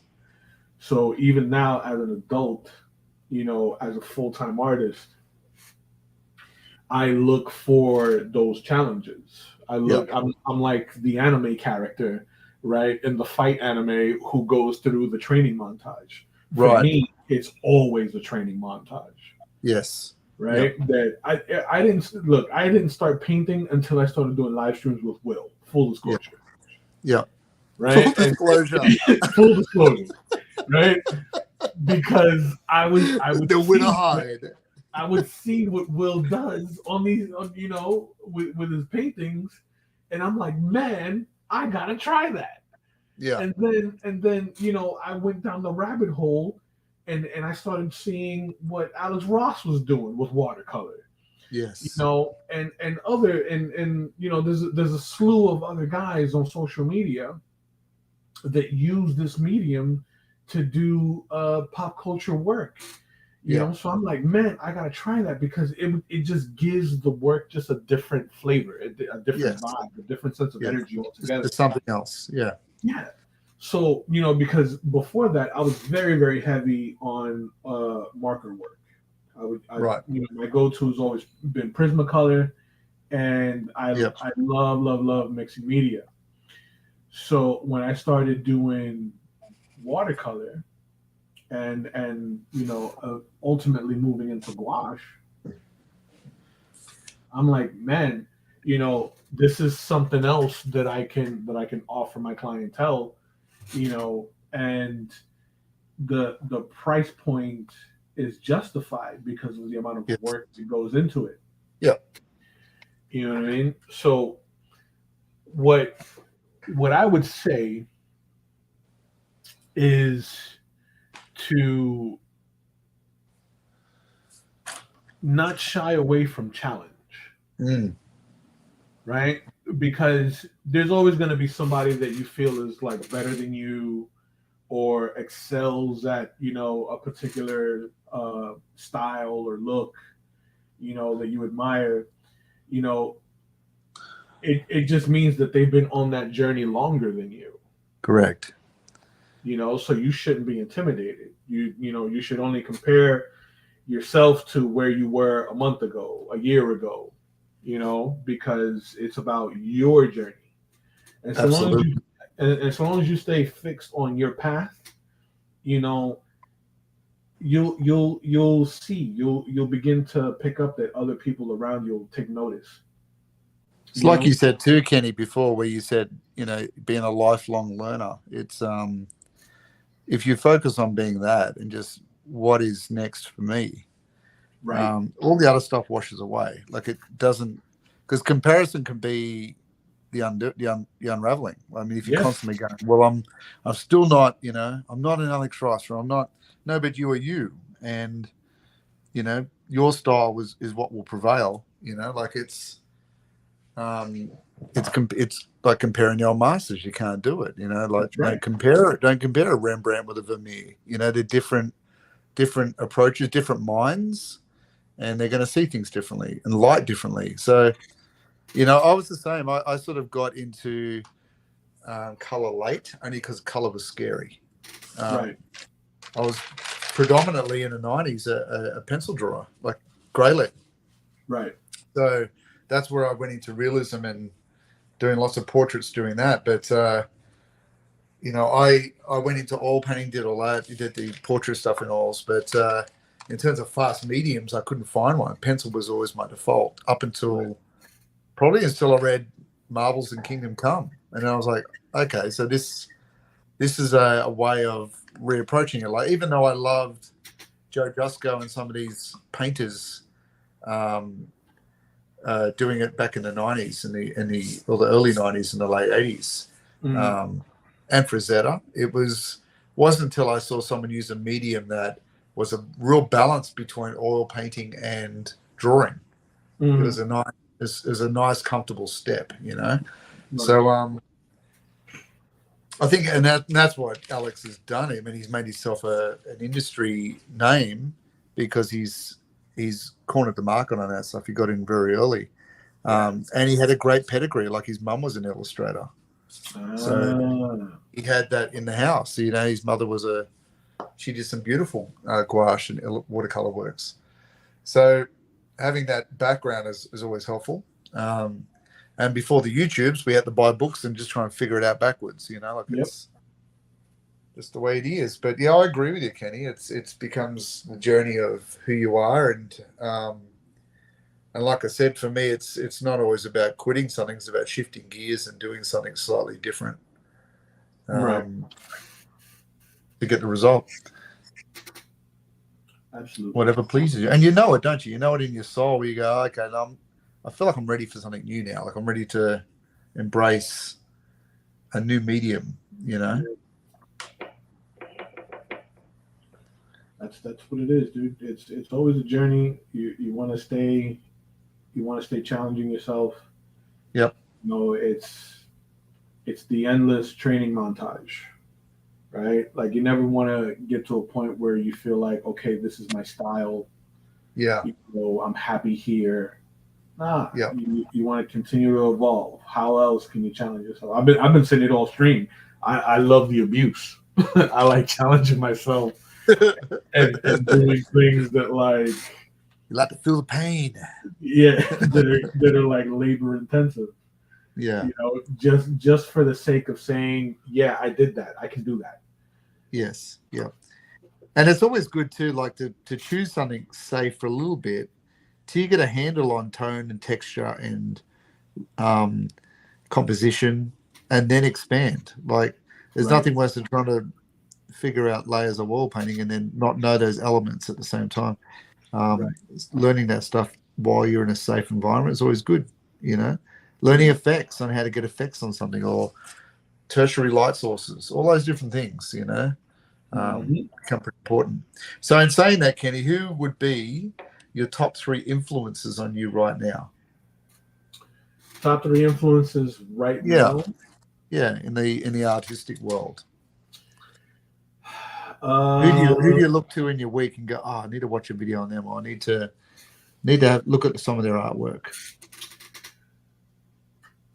I do love Kentaro Miura. He's always been a huge inspiration for me ever since I started reading Berserk, the Berserk manga. I don't know this one. Tell me about this one. So, Berserk is a dark horror fantasy. Ooh. That I highly recommend you read, Will. Okay, it's been ongoing since the 80s. Oh wow, okay. Okay, and Kentaro Miura just passed away. I think it was like last year, the year prior. Oh no, yeah. So he actually grew up with the guy that created Fist of the North Star. Oh, cool. Right, so his studio has taken over the production of that manga, Berserk, so that they can finish the story. Yes, that's cool. So it's about a mercenary knight who becomes a demon slayer. Right. And it is definitely not for the squeamish. It's got a mature rating. Like, I love the horror stuff, you know. Like, dude, there were points where like me sitting there reading the manga, I'm like, I don't think I should be reading this. Like, you know what I mean? Like, I had moments where I questioned whether or not it was suitable for my age. You know, I'm gonna get in trouble. But that's funny. It's good stuff. It's really, really good stuff. So Kentaro Miura as an artist, because it was such a long-running and still is a long-running manga, you see Kentaro's growth when it comes to illustrating battle scenes. Nice. So because it's set in a medieval setting, right? Yeah. There's these large-scale battles that he would illustrate. Oh man, that sounds cool. Yeah, dude, and like these sword fights that were really fought out well. Yeah. You know, so the main character, Guts, he wields a sword that is as long as he is tall. Oh wow. it's a massive, massive sword, because when he was trained as a boy to use a sword, he was using an adult sword. Yeah. So he keeps to leveling use, up. yeah, so to use like a regular sword as an adult, like he felt like it just Wasn't enough. Yeah. It wasn't enough. So he needed to use a sword that was basically a refrigerator door. You know what I mean? Yeah. So he's like mowing down enemy soldiers. He's like, it's incredible. He's like cutting people in half, and yeah. Trust Love me, it. Will, you will not be disappointed. I'll be all over it. You know that. You will not be disappointed. And then the horror element, just the way the first few pages starts of the first manga, you're like, holy crap. This is what it is. I like it. Nice. So Kentaro Miura, just for like his growth, Yes. the way he's able to convey motion, that in the very beginning with those sword fights, it's hard to follow, right? Because he incorporates so much detail in his work, and there's so much influence of like American horror movies. Yes. And just popular culture horror, body horror, monsters, the whole bit.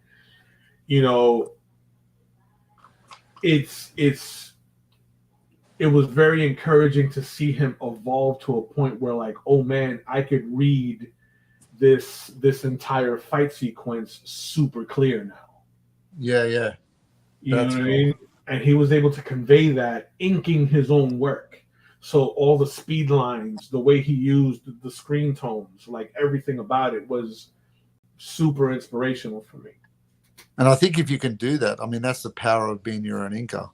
Is that you can make those choices, Absolutely. And he nailed like everything. There wasn't any, I didn't see anything in his artwork in all the years I've been reading Berserk that was actually like that, like I saw as, okay, he's kind of weak at this. Right. Everything from architecture to the way he would illustrate the different knight armors. Nice. Right. So like there's a faction in the manga called the Holy Chain Knights, right? So like the theme of all those knight armors is very like regal, like they look like a private army for the Vatican. Yeah. Nice. You know what I mean? And like every knight faction had a theme that would carry over like that. So he would design the individual armors to reflect the gimmick. Yeah, that's cool. It's just that attention to detail. I love that level of thought in the world building stuff. That's great. Yeah, absolutely. So then outside of Kentaro Miura, it would be George Perez. Ah, yes. I love George Perez. Yeah. Okay. That although I wasn't a fan of his art style per se, I do love George's eye for detail and his eye for composition. Right. Yeah. Because only George, and I have not seen another artist do this like George did. Only George was able to take a slew of characters and incorporate them all in one scene and not have it feel cluttered. He truly was one of a kind, I think, wasn't he? But also, came to recognition and the stride of his career in a different time of comic world. True. So he could sit there and do every single character of the DC universe eventually. Whereas now I feel like it's kind of different, isn't it? Well, he's one of those guys that, when you think of certain characters, you can't help but think of George. Oh, I can't think of Teen Titans without George Perez. Exactly. I was just about to say that. I can't think of the OG Teen Titans, right? Where Nightwing had the disco collar. Yes. Right? even Dick Grayson when he was like younger as Robin. That's right. Or the original Cyborg, which I loved. True. I can't think of him without George Perez attached to it, Exactly. It's like with Dan Jurgens. I can't think of Superman without thinking of Dan Jurgens. Really? Yeah, right. You know what I mean? I think of that with Neil Adams and Batman. Ah, there you go. There you go. You know, some guys are just synonymous with like the characters that I think made them famous. Kurt Swan and Superman for me, like it's that kind of. It has to have that 50s Superman look about it, you know. Yeah, absolutely. All right, so that's two. So George Perez, Kentaro Miura, and my third choice is Mark Silvestri. Oh wow! Well, that's a good go-to. Because he's in good company. They're in good company. Yeah, because Mark is one of those few guys in American comics that has shown an evolution in his work. Yes. Yeah. Like you can tell that Mark over the years has like evolved. You can like, okay, I'll take Jim Lee for example, and this is probably going to be a hot take. We're going to get demonetized and all this fun stuff. You know what I mean? We're going to get canceled on Twitter. You know what I mean? So awesome. Hot take, right? Jim Lee, for as a phenomenal artist that he is, right? For as popular as he is, has evolved very little over the years. I know. That's it. No more jobs in DC for you. That's it, right? You know, I've been blacklisted. It's over. You're on the Dan DiDio blacklist. You know, he's one of those guys that have evolved very little because you can look at some of Jim's older work and compare it to his current stuff and just know that's Jim Lee. Yes. Yep. Same deal with Todd McFarlane. Same deal with Rob Liefeld, Eric Larson. A lot of the guys, you know, who were and still are big deals, right? Yeah. Haven't evolved. Yes. Mark Silvestri draws like a completely different guy. Right. You know, you can compare his stuff to like the current stuff that he's doing on that Batman book. Yep. To his run on Darkness, to his early stuff on Witchblade. You can even go back as far as Uncanny X-Men. Yeah. And it's a different guy every time. Yeah. So those three guys, for those particular reasons, you know, just the evolution, they exemplify what it is to remain a student. Yep. To you know, remain in that state of development and just, you know, be the best that you can be at your craft. But I think you embody that a bit, Kenny. I look at your stuff and see over the time that I've only known you for a few years, but even over that time, you've changed a lot too. And it's because I tend to lock myself in a dungeon and like focus on the things that that are difficult for me.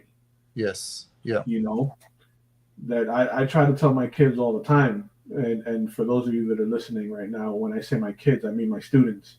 Yes. Right? I don't have that many kids.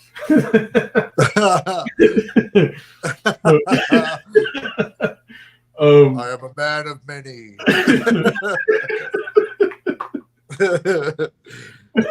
Nations shall bear my seed. He's a father to us all. Everybody, he's a father to us all. So one of the things that I encourage all of them to do is, you know, to focus on those things that you find to be difficult, those things that you find intimidating. Yes. You know, simply because, you know, once you're able to see how, you know, these things are done, you know, you're able to like find the simple shapes, break down the simple shapes and reconstruct the form to where it's, you know, it feels more complex. You know, allow yourself to be sketchy in the very beginning so your lines have a lot of energy, and then, you know, you can be a little more decisive with your line art. Yeah. You know, giving yourself the lane to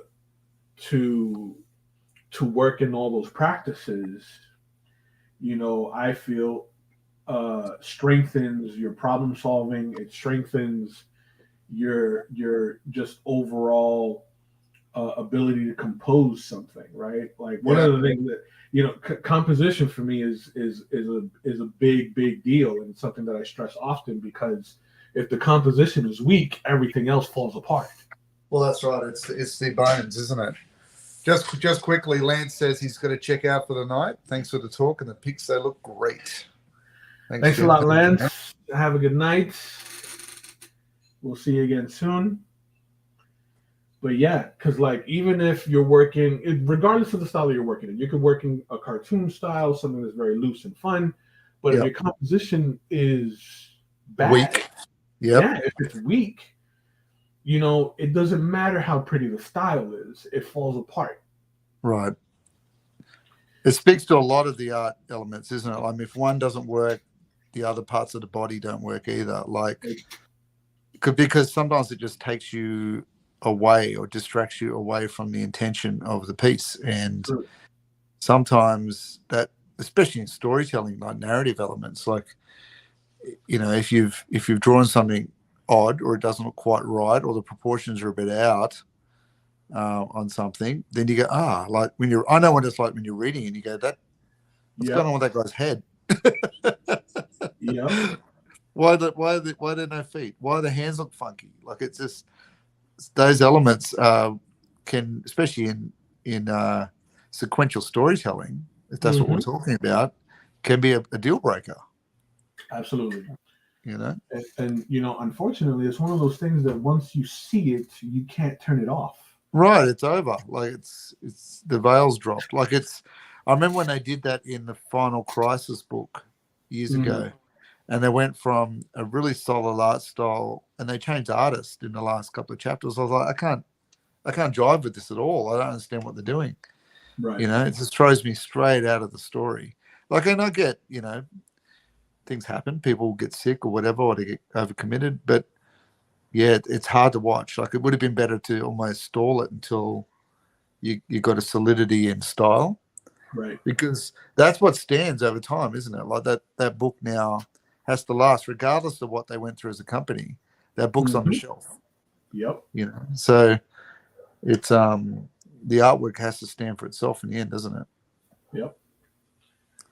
That's what it's all about. That's what it's all about. So, did you name your third one? So after George Perez? Yeah, it was Mark Silvestri. Oh, that's right, the Silvestri. So he is good. Like, when I used to read him on when did I start noticing Mark? Was it Wolverine back in the old days? Oh, yeah, he was on Uncanny X-Men. That was that was with Punk Storm. Yeah, and he shifted gears. Yes, that's when I started reading him. And then he shifted, and Inferno, he did. That was when I really loved his stuff, as Inferno, the Inferno series. Iconic. The original. Oh my God, Kenny, we got to do an Inferno montage. We got to do one of them. I'm all over. That's my favorite run. Oh, me too. I loved it, and the art was amazing. I loved the Demons over running New York, all the Daredevil stuff too. But with Mark, I think it was I was there when he did Cyberforce, which is okay, but it is what it is. But and no one, especially Mark, is going to deny that Cyberforce was just an X-Men rip. Yeah, right. Well, I don't think any of them deny that. They all went. No, he doesn't. Neither does Liefeld. Like, they lean into the fact that they know that they were all cybers for their own, for those old characters. Yeah. That's all right. Nothing. Everybody's doing it, I suppose. Interesting that they're back working for those companies again, though. Indeed. It's even McFarlane, who I thought would vow venomously ever against working for one of them. Is he back? Well, he's doing some stuff for DC, isn't he? I think it's the toy stuff, though. I don't know. I thought he was doing a comic, but I could be wrong. I know that Greg Capullo, he's back on is he? on DC. Is he really? Is it DC? It's one of the big two, but for sure he announced it. His Batman run was good. I like Greg's stuff. Yes, I do enjoy Greg's Batman. His Batman is pretty nice. The Court of the Owls and all that stuff. That was pretty cool stuff. Yeah.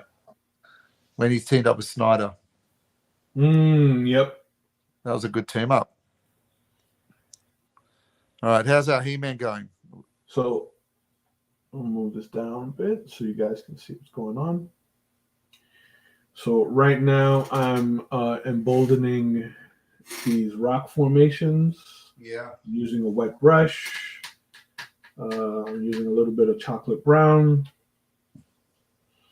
Right, and this flat brush so I can get some nice angles, right? So it feels a little wackier, a little more jagged, right? And then what I'm going to do is hit some of these dry shrubs with a little bit of umber. Yep.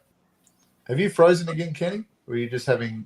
I'm freezing and popping in and out. I'm like lagging a little bit for whatever reason. Yeah. So you're contemplating. Yes. Contemplating the meaning of the universe. Contemplating the meaning of the universe.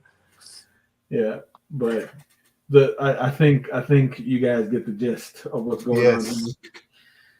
All right, so I'm gonna switch to my finer brush just to get some nice rich color on the shrubbery. Nice. And then I think I can start laying in my ink. Very cool. Okay, I think this one came out a little better than my Beastman. I don't know, man. I think they're on par. I like the pose of your Beastman. The Beastman poses. I looked at yours and go, oh, I wish I'd done it that way. Because I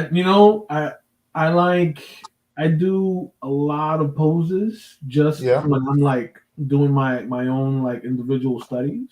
Yeah. I do a lot of poses. I do a lot of gesture drawing. Yep. Right. But I hit the wall when I have to do a series of characters and the poses need to feel different. Right. Yeah. Yeah, the one shots have a different beast, aren't they? They are. Yeah. But then, when we gotta, mix it up a little bit, that now it's like, okay, now I have to think a little more. Yes. Yeah. Make me earn my cash. Indeed. Yeah.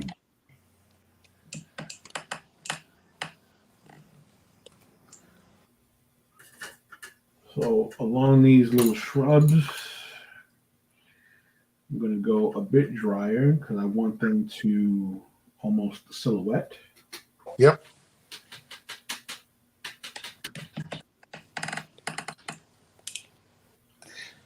And feather, right? So it feels kind of arid. Good word choice. I try.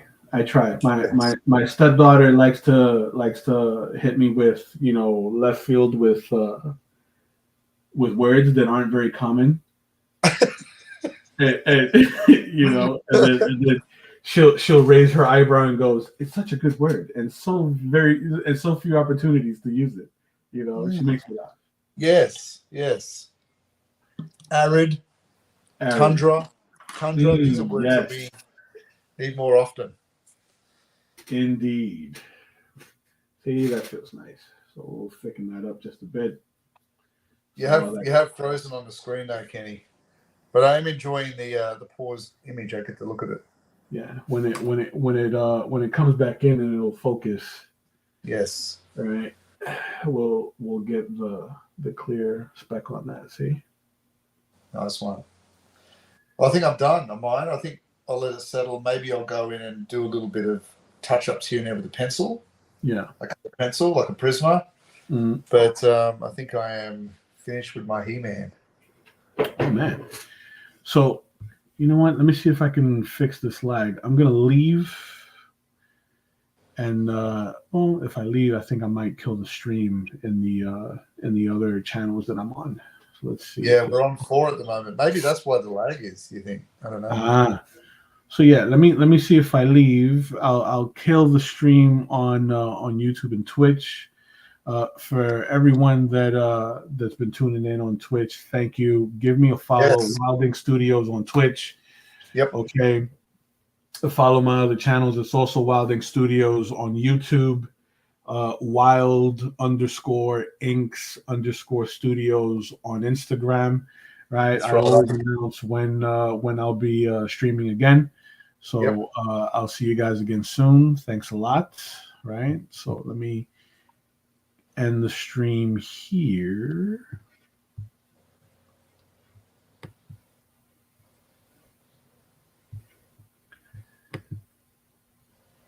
All right.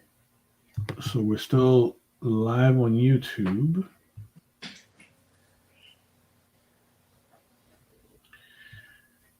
And let's see. I'll keep YouTube up. Yeah, we still got 3 rolling. We're good. Okay, I'll keep YouTube up. All right, let's see if this will help out at all. If I reset the cam. So while you're doing that, and for those of us who have joined us today, as we're nearing the end of our time together, please make sure you like and subscribe to the above channels, so you can see all our little links on the banner that runs across the top, our overlay for Kenny and myself. And always helps us out when you comment in our YouTube as well, and obviously click the notify button, so when we do go live, it jumps up onto your device rather than tapping into your social media to see if it's live or not. So next time round, we will be tackling the Merman. I did intend to try and get to that today, but I've just run out of time, I think. Yeah. But it was good to get this finished. Absolutely. So I'm gonna leave and I'm gonna come back. Okay, do it. Right. So one of the challenges I found with finishing this off was how to end the background. So throwing in a bit of that Prussian blue with black and white really cooled it down to put in the far distance sort of Eternia escape. And because I'd used those colors again throughout my picture, whether it be in the steel of the swords or in the shadows, that Prussian blue that I've used over and over links in and creates what we call a local color. So it tends to link in over and over, almost like a poetry, where you tend to draw in those elements together because you've used the color in repetition. The same with the magma running down the middle. That links in with the belt and the gauntlet. The red of the HeMan's cross goes in with the same with the magma. So, and I put it in a bit of the black, and because I was using there, I put it in a little bit with the boots. And so you tend to bounce through that on your drawing over and over until you get a synchronicity happening throughout your image. And that's when you start to find that your artwork pulls together. And that's the same reason when I did the smoke, I had a little bit of orange and black mixed in with the smoke. Obviously, you would always see that. Here we go. We got Kenny back. Here he is. I'm back. Look how clear that looks now. Yes. All right. Very cool. I was just talking a little bit about local color, Kenny, and how, and you've done the same with your blue. I see in the leg, the blue is the same blue that you would mix in with the steel. The orange is in the same value set as the skin. So the local color tends to link in. And I was just talking about how I did the same with my background mountains, linked in with the blue mixed in with the shadows of HeMan, steel of his outfit. So the local color sort of creates a synchronicity throughout your painting. Absolutely. So, all of this is essential, right? So that at the end, you have a product that feels very unified. Yes. You don't want it to feel choppy. Yes. That off stream, I'm most likely going to give this just one more very gentle pass with a dry brush, right? And then I'm going to add my inks and my highlights. And if you guys follow us on the socials, I'll be posting the completed illustration on the Facebooks, the Instagrams, the Twitters, especially the Artists of the Universe Facebook page. and so forth. And hopefully we'll see yours too. Indeed. Post them up there and join us in the journey to the realm of Motu 52 before we hit those other ones like Star Wars and G.I. Joe. I'm actually looking forward to doing a G.I. Joe one. I think that would be fun. It's not a universe I've really ever drawn before. Yeah. But I think I'm right into it. I think I'll do it. Good. That's Transformers. We can do Transformers as well. Ooh, I love mecha. That'd be a good one. I love doing mechs. This could be the next 10 years of our life. But it's good. It's good. I'm turning 64 now. This is the Rocky training montage with him and Carl Weathers running along the beach. You know. Then our children take over. It becomes like Creed. Exactly. That's what it's all about. Very good. All right, so we're going to wrap it up for today. Join Kenny and myself. We're going to give next week a skip because of the big festival that Kenny's going to. Yep. But there will be some mini live streams. I know you're going to do a little Merman one through the week. Yes. And next time we rejoin you will be in 2 weeks' time, and we will finalize our Merman drawing and start our painting process together. And it'll be interesting to see because I feel like our Beastmen were different, but now our HeMan was similar. We're both selling Rocky Outcrop in a similar pose. And I think our Mermans are going to be similar too. So it'll be interesting to see with that 2 weeks apart if we can sort of create the same frequency of thought, end up with the same Merman. That's but great minds, right? That's right. And brilliant minds beg to differ, but that's okay. We'll keep moving. My dad used to always say that to me. He used to jar me up. I'd say, Dad, brilliant minds think alike. He goes, yes, but great minds beg to differ. Thanks, Dad. Thanks a lot, Dad. Yes, I'm not your dad. But anyway, so join us next time for our Motu Challenge. Have an excellent week, everyone.